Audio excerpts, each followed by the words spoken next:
is beautiful and she's always been beautiful, but I've got the voice, Curtis. I've got the voice. You can't put me in back. You just can't. Like, oh, it's absolutely am I ugly to you, Curtis? So Dina's gonna sing Lee because you like the way she looks. Like, hell yeah.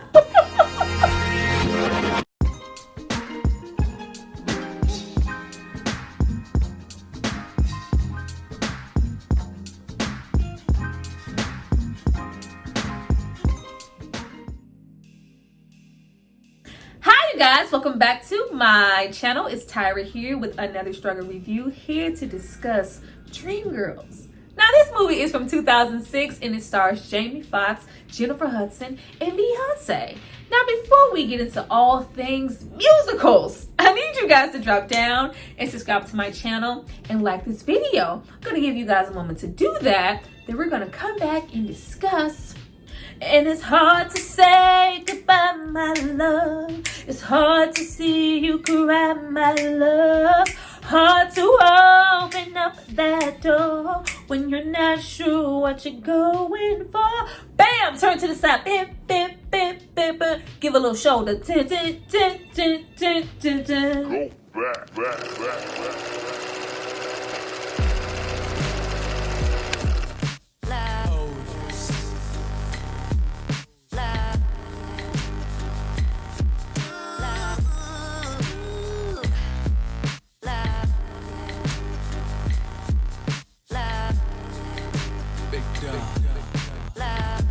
Now that you guys have hopefully subscribed to see more of me, let's get into this movie. But before we jump into the video, I have to give a shout out to the person who paid for and requested this film. So if you happen to step into the bad side, ooh, ooh, ooh, it's not because of me. It's because of this person right here. Thank you so much for supporting me and paying for this content. Now, getting into this movie was directed by Bill Condon and he also wrote the screenplay for it. I do not feel like this movie could have fell into better hands, with him going on to later give us movies such as The Greatest Showman, and even previously to this film, he gave us that good old I Know a Would-Be Spot where the gin is cold but the piano's hot. It's just a noisy hall where there's a nightly brawl to do. Ow, that, bam, yes, all that good Chicago. Also based on the 1981 musical that starred Jennifer Holliday, Sheryl Lee Ralph, and Loretta Devine. Playwright Tom Ian based this musical around 1960s acts such as The Supremes, Jackie Wilson, James Brown, and the Shirelles. This is most definitely a Berry Gordy, Diana Ross, Florence Ballard affair. Thinking back to this exact time, I remember just how big this movie was. It was literally everywhere, all the time, 24/7. There was so much press, so much promo for this movie. Every single channel that you looked on, there was an actor from the film or a group setting of all of them together giving an interview, a talk show, Oprah, talking about this movie, campaigning for it, and it was just supposed to be this really grand affair. But more than anything, there was so much buzz surrounding Beyonce. Though this was not her first movie role and she had done some things previously, this was supposed to be her big breakout role. She was really campaigning for this role. You saw that she went through this whole transformation. She had lost this weight, all of this different preparation, also trying to kind of dial back her voice a little bit in the octaves and how she can belt out some songs so she could portray Dina Jones. There was just so much effort put into this for her. Not only can I dance and sing, but I can also act. This was supposed to be Beyonce's vehicle. Jennifer Hudson said, "Hold my beer and hold my Oscar." I just thought it was awesome how life keeps imitating art here with this one particular role, and we literally have Jennifer Holliday do something years ago and have Jennifer Hudson show up and do the exact same thing within this movie. Two Jennifers.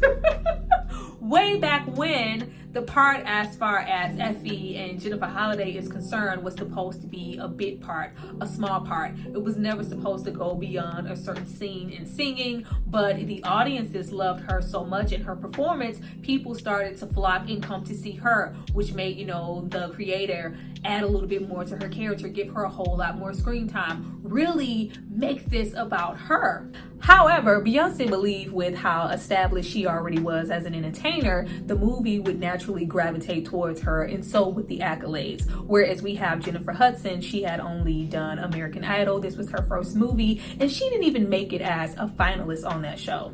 This is ultimately Effie's comeback story. So this was never going to be a Dina Jones affair. It's very much given when Jennifer Holliday and Shirley Reth were both nominated for their Tony, and Jennifer took it. Child, the other Jennifer, she took the Oscar and the Golden Globe. They ain't nominate Beyonce for nothing. But she was trying so hard.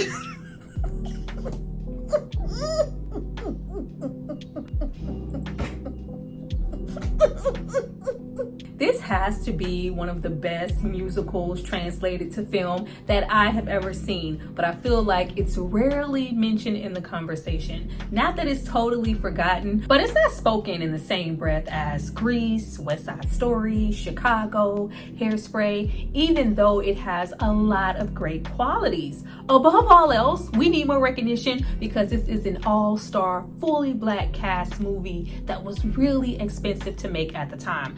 I believe it's one of the most expensive all-black cast movies, period, in history. Then you get into the set and the costume design, the effortless way that the scenes transition from the acting to the songs. The cinematography is just so bold, so bright, so colorful. And most importantly, this movie was really successful. Do it again. Now, right away, we land smack dab into the middle of 1962's Detroit, and all of the shapop, doo-wop, wop, wop groups are looking for their big breaks, as well as Curtis, a car salesman with a dealership who is ready to risk it all to gain access to a group of talented singers he could groom and manufacture to propel him into stardom, immediately, desperately attaching himself to the young, talented, impressionable Dreamettes, Dina, Laurel, and Effie. And let's damn sure not forget Cece, who writes and creates all of their songs and melodies. Now, does Curtis have any actual talent? No! But what he does have is know-how, confidence, vision. He also has that persuasion of a car salesman. We have the ability to reel in and manipulate right off the bat, proclaiming to be the Dreamettes manager when they had never seen him before in their life. Now, Jamie Foxx does an awesome job here as Curtis Taylor Jr. in that nice nasty of a character that we need him to be. Really channeling his inner Hitsville, USA, Berry Gordy energy, that need, that want, that desire to be successful at all costs. And he is willing to latch on to whomever it takes. And his dreams are fully realized. And from the very beginning, the start of the movie, his dream was always Dina. Went over my little young head. The vision in the dream was always meant for Dina. As soon as he runs into young Dina, he is stopped in his tracks. He is smitten. But we also have him size up Effie. She looks to be the oldest. She's the most confident, a little outspoken, worldly, but most importantly, she is the lead singer and what looks to be the decision maker. If I need to get next to anybody, it's gonna be her. Dina will have to wait. Now, where you have someone like sweet little Dina, hi, I'm Dina of the Dreamettes. My mama don't like me going out on school nights, so I had to wait for her to fall asleep. That's why I'm late. You know what? We need a new look. I got it. Turn the wigs around. Turn the wigs around. Oh, Dina, it's so different. It's sophisticated looking. Come on. Question. I am not gonna go in on Beyonce's acting in this video. I did it enough with Cadillac Records and Carmen and Hip Opera, but the robotics were it's sophisticated looking. Come on, like it's always gonna be in effect. And then we get into someone like L'Oreal. You got the same wig I got? Yeah. You got the same dress I got? Yeah. Then shut up. All the struggling hard times. We sang it back up for Mr. Jimmy early. And then you get over to somebody like Effie. Singing backup, I don't do backup. Backup is a trap. I don't do oohs and ahs. And then we get the start of what we see repeated throughout the entirety of the movie. The people surrounding Effie, convincing her to go against her better judgment, what she feels is right for herself as well as the group. Nobody convinces her more than the newly introduced Curtis. You know, front ways or back ways. Store-bought hair ain't natural. Well, I think you look just fine, man. Lying! Lying through his teeth from the very beginning. He set out to use those girls, starting with Effie. You've got such magnetic power that just keeps holding me down. Ooh, I feel just like a flower that you're keeping stuck in the ground. Hey, move your ass out my life. Just looking at you, anybody could see that your voice is not made for the background. And on top of that, you're a stone cold fox. Lies, the lies! Just really driving home the disrespectful, misogynistic, sexist, predatory behavior of the 60s that was acceptable. Curtis taking advantage, clearly flirting with these teenagers when he is a grown, divorcee man. Everybody surrounding the girls only wanting to listen to a male manager. Even getting down to Curtis paying for them to lose the contest just so he can be perceived as a savior. Meanwhile, they actually need each other. But the girls are so young, so naive, and so desperate for a break that they soak up everything that he has to say. Speaking of predatory, nobody here is a bigger offender than Mr. Jimmy Thunder Early. Hey girl, let's rock with Jimmy Early. Got a whole many years.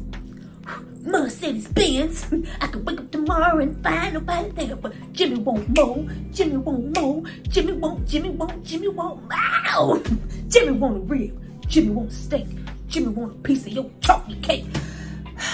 Jimmy is a whole combination of Jackie Wilson, a little Richard, some James Brown, and he is also an infamous womanizer who Marty has supported since he was a young kid, sees endless potential in him, though his cockiness and bad habits cater to his own self-destruction. Eddie Murphy here probably giving one of the best performances of his life, as Jimmy is a whole freaking creep here, right along with Curtis.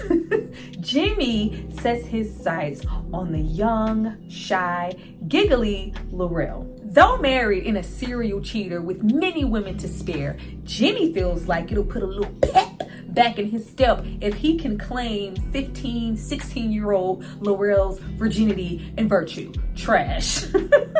Now, though via the movie, they try to be really strategic in injecting the fact that maybe even Curtis and Jimmy didn't cross any bounds until Dina and L'Oreal. I'm a woman now. I'm 18, so that means I'm a woman now. Why has Jimmy talk like...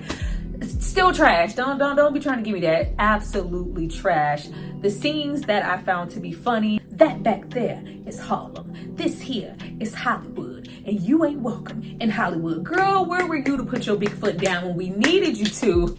The fact that we have L'Oreal go in the back and he is trying to coerce her into having sex. Though she is young and impressionable, she welcomes Jimmy's advances. Like any 15-year-old girl would, not really knowing any better and thinking the world of this grown man. The only thing that stops her is the fact, you married, right? Then get your married hands off. Like, oh, so it's gonna take 2 weeks. Sir, get this nigga off the bus. The only thing that brought me back down to earth is the fact that I don't care when and wherever in this film Eddie Murphy decides to start singing. All I ever see is donkey. But you can fake your way to the top, round and around. Fake your way to... I just see Donkey and Shrek walking down a hill full of grass. Now, Jimmy from the start never actually took Curtis serious as a manager or saw the potential in what he could do for him. He rather stick with Marty, who has been by his side the entirety of his career, but low-key is feeding into him and stroking his ego. Marty is pretty old school when it comes to the music industry, and though Curtis is that salesman, he's a fast talker, he's all about moving forward, changing with the industry, being innovative, going beyond the chitlin circuit, being used just because you're a black artist, more on the creating side, the producing side, distributing your very own music on your very own label. Straight visionary. By the time Cadillac car goes from got me a Cadillac, Cadillac, Cadillac, got me a Cadillac car. All right now. Got me a Cadillac, Cadillac, Cadillac. Look at me, mister, I'm a star. There we go. Not only Jimmy, but Cece fall into submission and under Curtis' wing, wanting to be protected and not wanting to be so easily wiped off the radio and whitewashed by a white artist. Oh, I've got me a Cadillac, Cadillac, Cadillac. Look at me, mister, I'm a star. Like, it was very much giving sha-na-na-na-na-na. Ain't got no money, Jack. You know what? Maybe we should trust Curtis a little bit more. Maybe we should go ahead and offer a little payola so people can stop calling our records race records and play them on the radio. It's time to step into the bad side. I'm telling you now, it's got to win. No more trusting them, my friends. Change our style, change our tone, make our songs we sing our own. Step into the bad side. Ooh, ooh, ooh. Hey, gonna take a mean ride. Ooh, ooh, ooh. Yeah. Step, step. Don't sleep on step into the bad side. Where everybody else was walking away singing We're Your Dreamgirls, and I am telling you, I had to step into the bad side. Ooh, ooh, ooh. I have to take myself on me. Step to the bad side is that girl. Step into the bad side is the cut. Now it's about time for those doors to open and regroup the focus for Curtis's main attraction, those dreamettes. But not as the original lineup. This entire time, Effie been all off to the left, waiting patiently, singing You're the Perfect Man for Me, really in love with Curtis. She put her all into Curtis, believing that he would follow through with what he told her. He was never going to allow her to do that. He was simply calculating, waiting, watching, especially Dina, waiting for a good time to present the proposition to Effie. Jimmy, who does not want to tone down his sound, his presence, his costuming to appeal to a different demographic, high-key a white audience, shows out at an all-white club at the most inopportune-ass moment. Oh, baby, baby, you got me on my knees. You got me, baby. Baby, baby.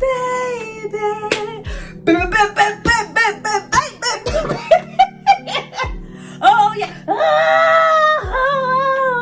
Oh, just I want you, baby. Doing the most. I need you, baby. Ow, yes I do. I want, baby, baby. Did the absolute most, all up in front of that white woman's face. Like the look of disgust coming up off of that lady when she left the table always takes me out. Reminiscing to himself, singing to Laurel in his mind about him deflowering this 18-year-old child. I just can't. Now, once we get to this moment in the film, this is when the acting really begins to shine. Before this, I feel like we have a whole lot of songs, and we have some Effie and we have some Dina, and it's kind of even in that way as far as their screen time. But once we get here, Jennifer Hudson's character shines all the way through, and you almost forget about Dina as a whole because she is so much into agreeance and so complacent with everything that Curtis has to say. So as soon as Curtis steps in and says, you know, hey, new costumes, new wigs, Dina's gonna sing lead.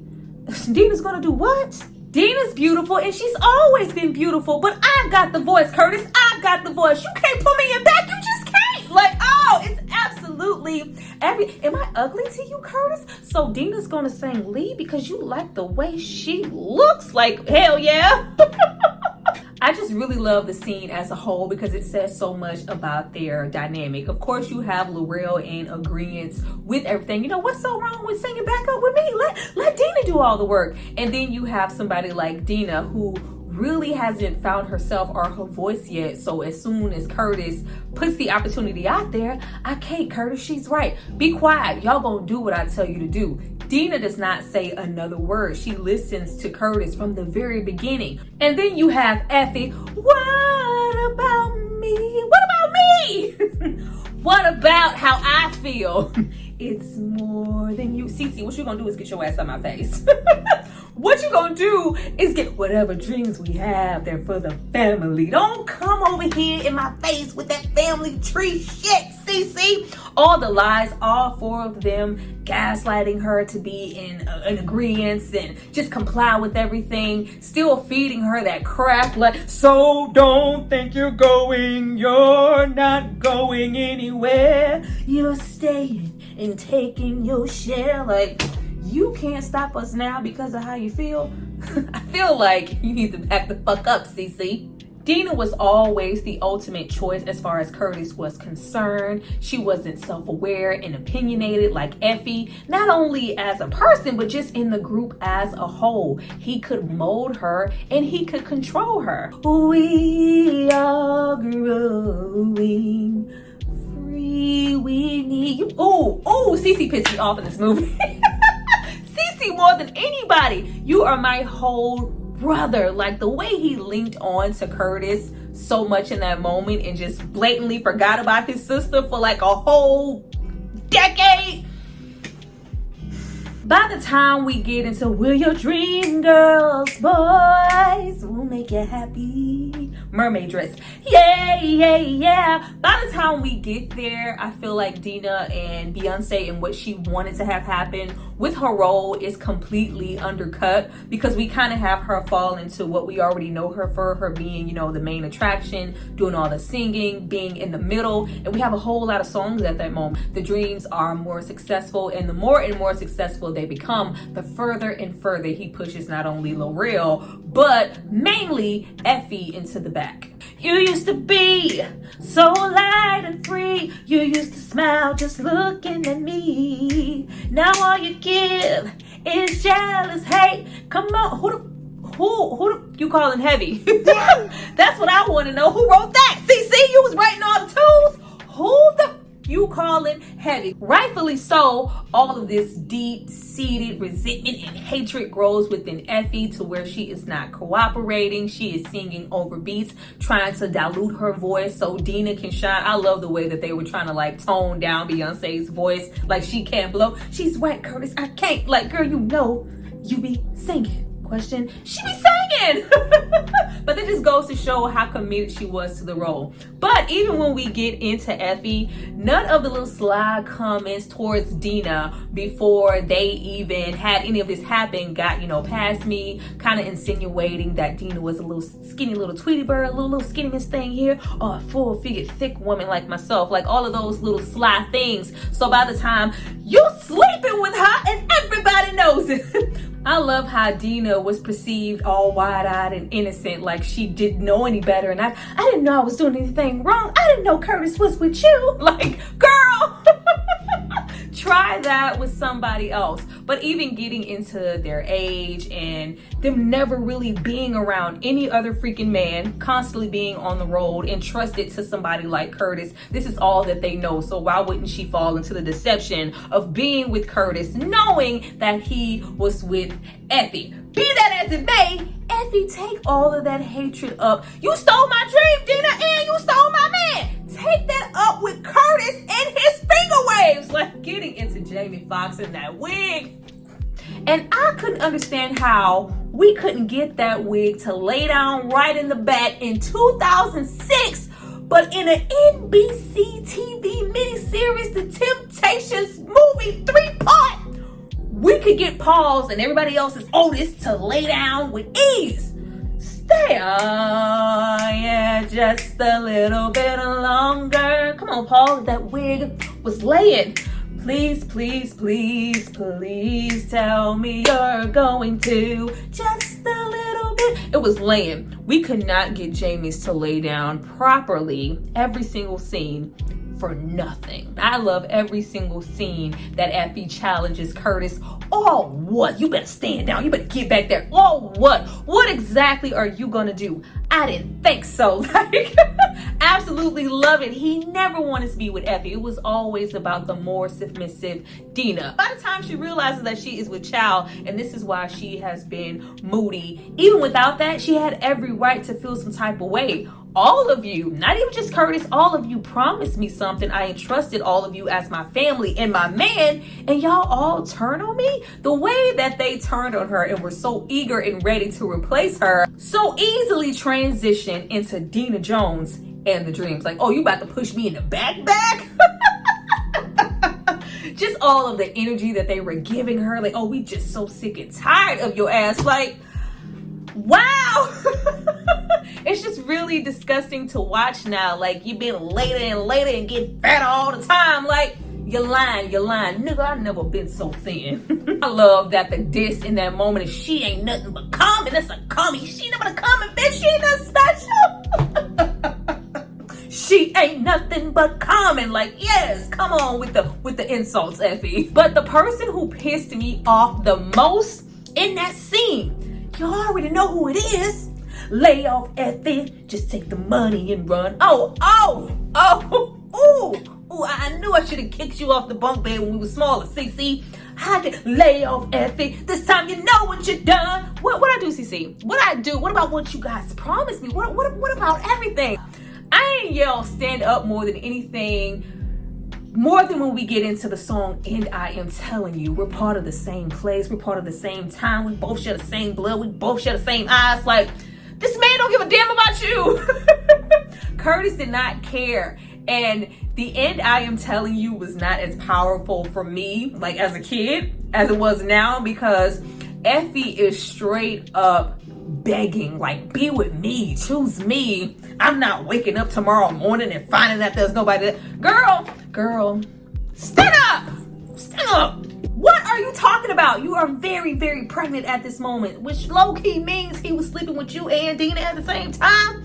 Now rich and married to Curtis for a very long time, a very grown-up Dina still hasn't really found her own voice, still really doesn't have enough room to move outside of what Curtis wants her to do. Never really seeing beyond the perception and the fantasy that he has created in his mind for what he wants Dina to be. When I first saw you, we already know Curtis. You were my dream. All the things that I never knew.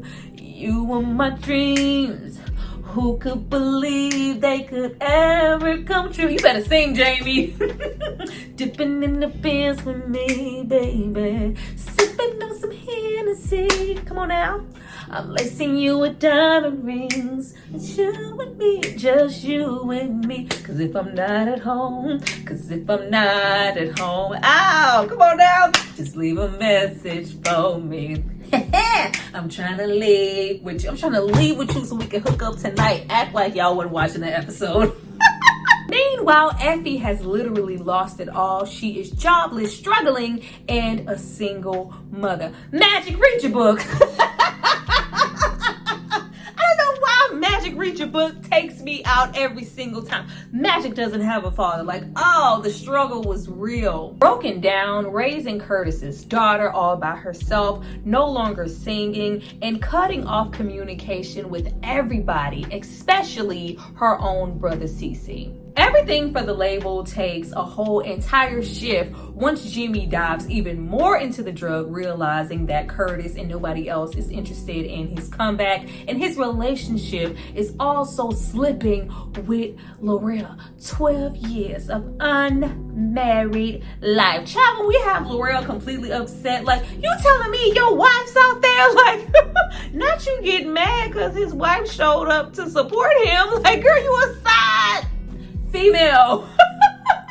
Laurel reaching her ends, wanting to break up with Jimmy. Jimmy getting that Frankie Lyman treatment. You're nobody. You're washed up. You're a has-been. Get the fuck out of here. Like, man, damn. Meanwhile, you finally have Effie inspired, changing, really trying to get back into singing, reconnecting with someone like Marty to support her new budding career, really trying to pick up the pieces of her life and find her moment. The comeback was in full effect.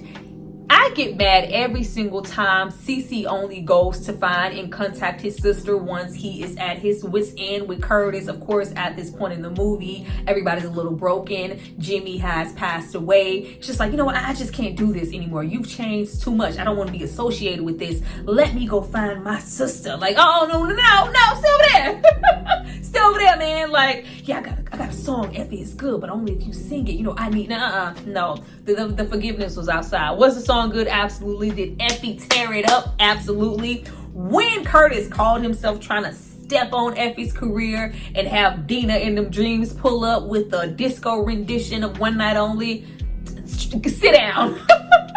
Effie ate it up every single time. But the vendetta for Curtis to break Effie down and never want to see her win was absolutely relentless. Cause why?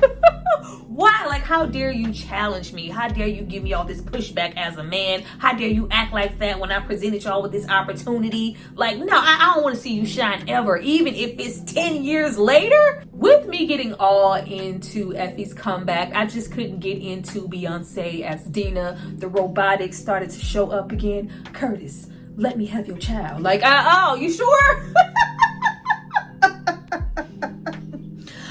I know you know music, baby. It's in your blood. But Curtis, movies are different. I got this part. Like, oh, did you now? But once we have him, shut her down, and she really realizes at that moment, I'm never going to be anything more than what I am to you. You're never going to allow me to grow and be my true self and make my own decisions. I maybe need to walk away from this. But this just, breaks her down to no end. And she, sings, listen, this is supposed to be an epic point in the movie of her finding herself and finding her voice and really gearing up to make a change, walk away from Curtis, reaching out to Effie when she finds her record to really make amends and walk away from Curtis. Why? Because you owe me? Go wait in the car, mama. Like, Effie started over and so can I. Like, oh, girl. Goodbye, Curtis. Like, oh, this was one of her better performances. Oh, really, Effie? You have a baby? Like,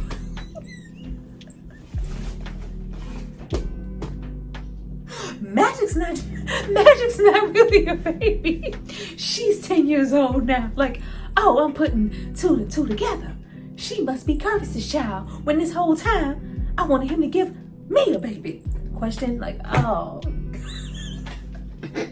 well, whatever, it's just one song. Now, this time, Effie White's gonna win. Like, you all looking a little happy, baby. This is my time, my moment. You never should have had that much control over me. I never should have allowed any of you to get me there. Nobody, especially not you, will ever use me again. Curtis loses Dina, the dreams are no more, and all we are left with is that farewell performance. There really aren't 3 dreams, there are 4.